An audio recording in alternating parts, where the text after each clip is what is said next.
Hey everybody, AC here, and welcome to another episode of What Will I Be Watching? This time we're talking about Spring 2022 anime, and the animes that I watched during that time. There's 14 to get through, and I don't want this episode to be 42 minutes long like the last one, so I'm going to have to start speeding these up. I'm not going to be able to spend a whole lot of time describing a lot of these. So, yeah. So let's just go down the list. Let's just go down the list. We got season two of Shield Hero. Season two of Shield Hero. I really liked it. Risha became like my favorite character in this season. She's awesome. Um, that whole part of the story where they're in the where they're in the giant spirit tortoise, and she's just kicking ass in there. That was awesome. That was her peak moment right there. So yeah, she became one of my favorite characters in the show from that. So I would say I highly recommend. I highly recommend that one. Spy X Family. Spy X Family. Must watch. Season 1 of Spy X Family is a must watch. Absolutely. Like all three seasons of Spy X Family are must watch. Komi-san season 2 a must watch. You already know what I think about Komi. I talked about it in the first when I talked about the first season. That's a must watch.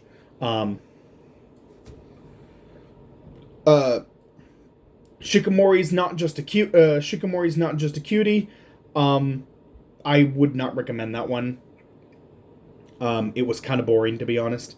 There were a couple characters that I thought were kind of interesting, but for the most part, it's just the girl is perfect at everything. She's perfect at everything. She has no flaws, and yeah, that's just it. Every episode is just reminding you of that fact. So yeah, I would not recommend. Aharen-san, which is getting a season 2. Very funny. It's a very funny, very cute, very cute story. It's a bit on the slow side. It's a very slow anime, and neither of the main characters really talk a whole lot. Both of them are usually kind of quiet, and so there's going to be a lot of just times where you're just listening to the music or you're listening to white noise. So I would say cautiously recommend, because it is still a cute series, but I also understand that it's not going to be for everyone.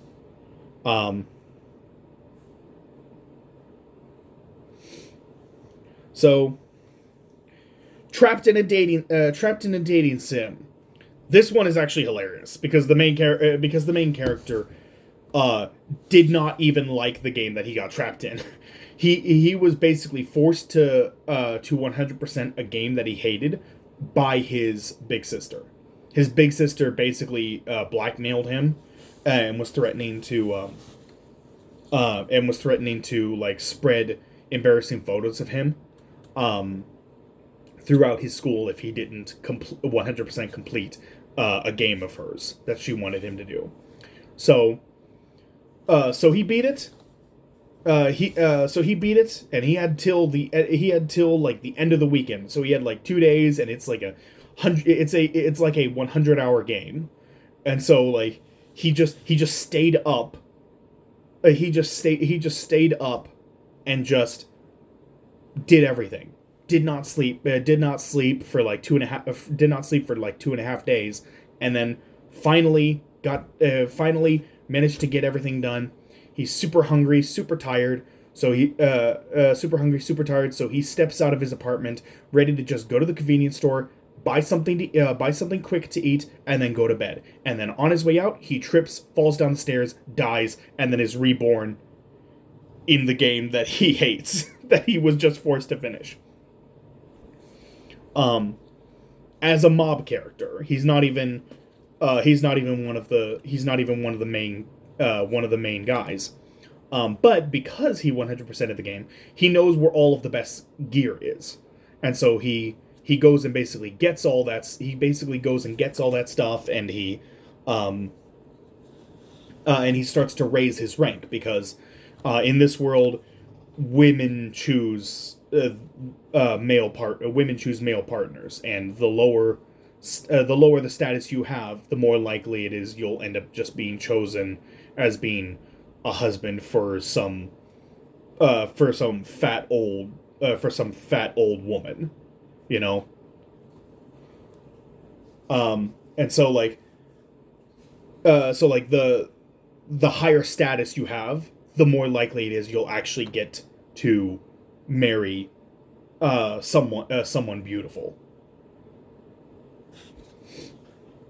And so he ends up like he wants to raise his rank enough to where he will be able to own his own plot of land, and he'll be able to he'll be able to just kind of spend his days alone, not get involved with anyone.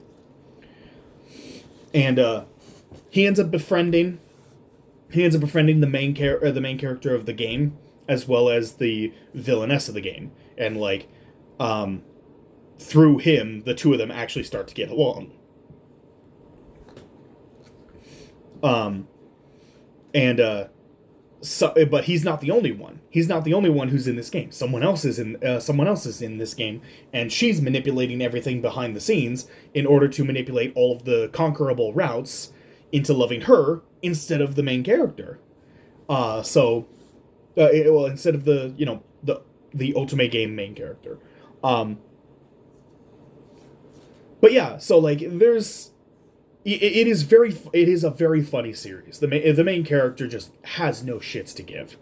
He just completely bodies all of the main dudes in a 5v1. He just bodies them. He just bodies them all. And it is very funny. He revels in the bad guy act that he has to put on for the whole school. He just revels in it. He has so much fun with it and talking trash to all the characters. He's basically just venting out all of his frustrations with the game in real time. And it's so funny. It's so funny. He is such a jerk, and he is such an unapologetic asshole. It is actually really refreshing to see it in a main character. So I would say that would be a must watch. I'm quitting heroing. This one seems generic until the last few episodes. When you get to like the 8th episode, I believe, there's this twist. There is a twist about the series that just is so amazing. It is so fascinating. I would say I have to recommend it simply for that twist alone. And I'm not going to spoil it here. But yeah, like the main hero, he's saved the world countless times, and he defeated the demon army and the demon queen, and then he gets tossed aside by the nobles, and so he decides to go and join the demon army and help them raise to power again.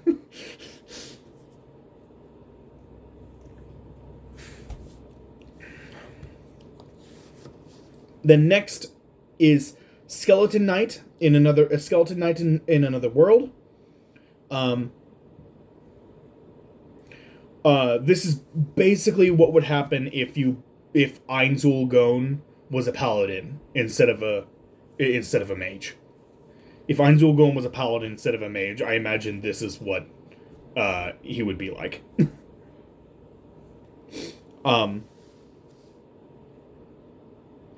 So, yeah, it's a good series. I would say I recommend that one.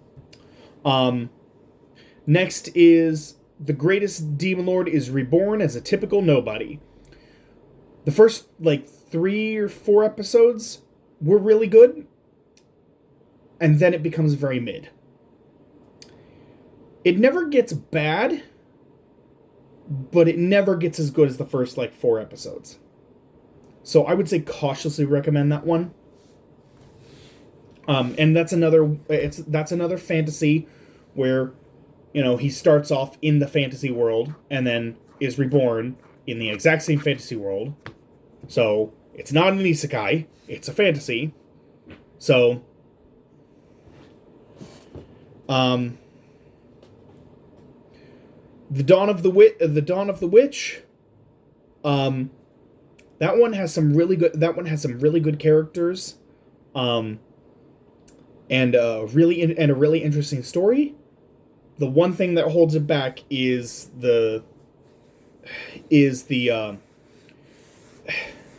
main character falls in love with his teacher, and he's trying to figure out, like, emotions. He doesn't really feel emotions, and he's trying to learn about emotions and start to feel them. And throughout a large majority of the series, they keep building up him being with this other girl who's a major part of his story throughout several episodes throughout the majority of the season. And then he's getting closer and closer to her throughout the series, and then he suddenly decides he's in love with the teacher, who's a lolly. And yeah, that's like my one big complaint with the series.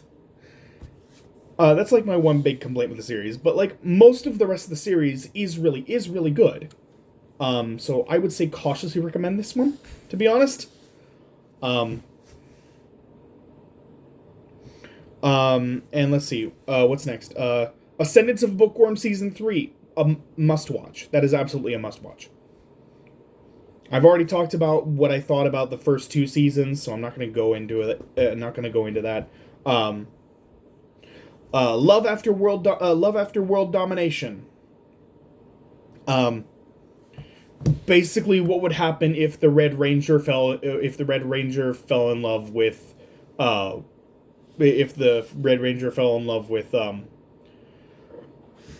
god, I didn't watch Power Rangers. What was her name? Rita? Reza? What the frick was her name? Power Ranger...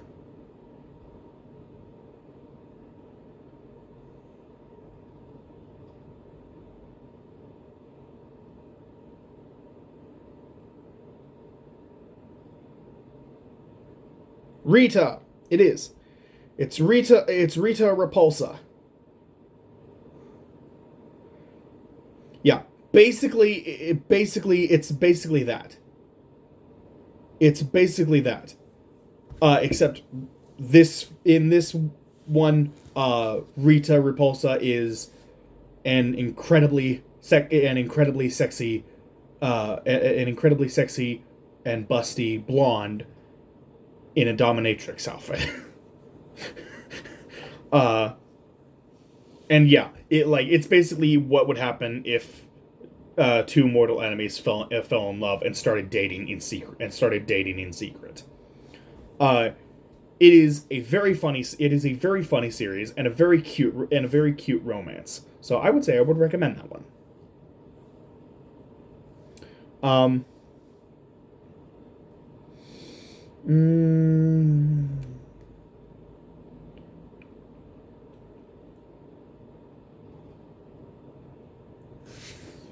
Okay, here we go. Next is Kagenado Season 2. Kagenado Season 2, I already talked about Season 1. I would recommend this one too. And lastly is Don't Hurt Me, My Healer.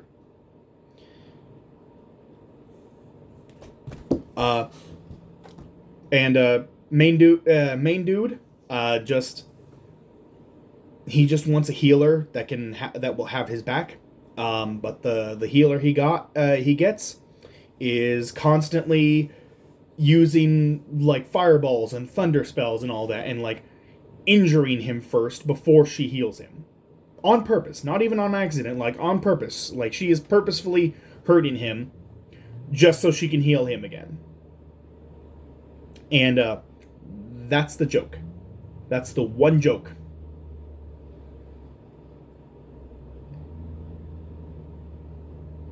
There's literally nothing else to it.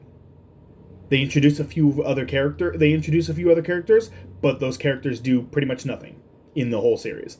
And the one joke is just she's constantly abusing him. And we're just supposed to forgive her because she's a dark elf lolly. So, no. Burn it. Burn it. Burn it. Don't like it. But yeah. So let's see. Was that everything? 5, 6, 8, 9, 10, 12. Yep. That's all 14. That's all 14. So let's see. Next time we got 1, 2, 3, 4, 5, 6, 7, 8, 10, 11, 12. 12 next time. Ooh, nice. 12. It's no longer 14. It's no longer 14. We're out of the teens. So that's nice. Anyway, that's going to do it for this video. Thank you all so much for watching. Hope you all enjoyed. Like, comment, subscribe, hit that notification bell, all that good jazz. And I will see you all in the next video. Take care, everyone.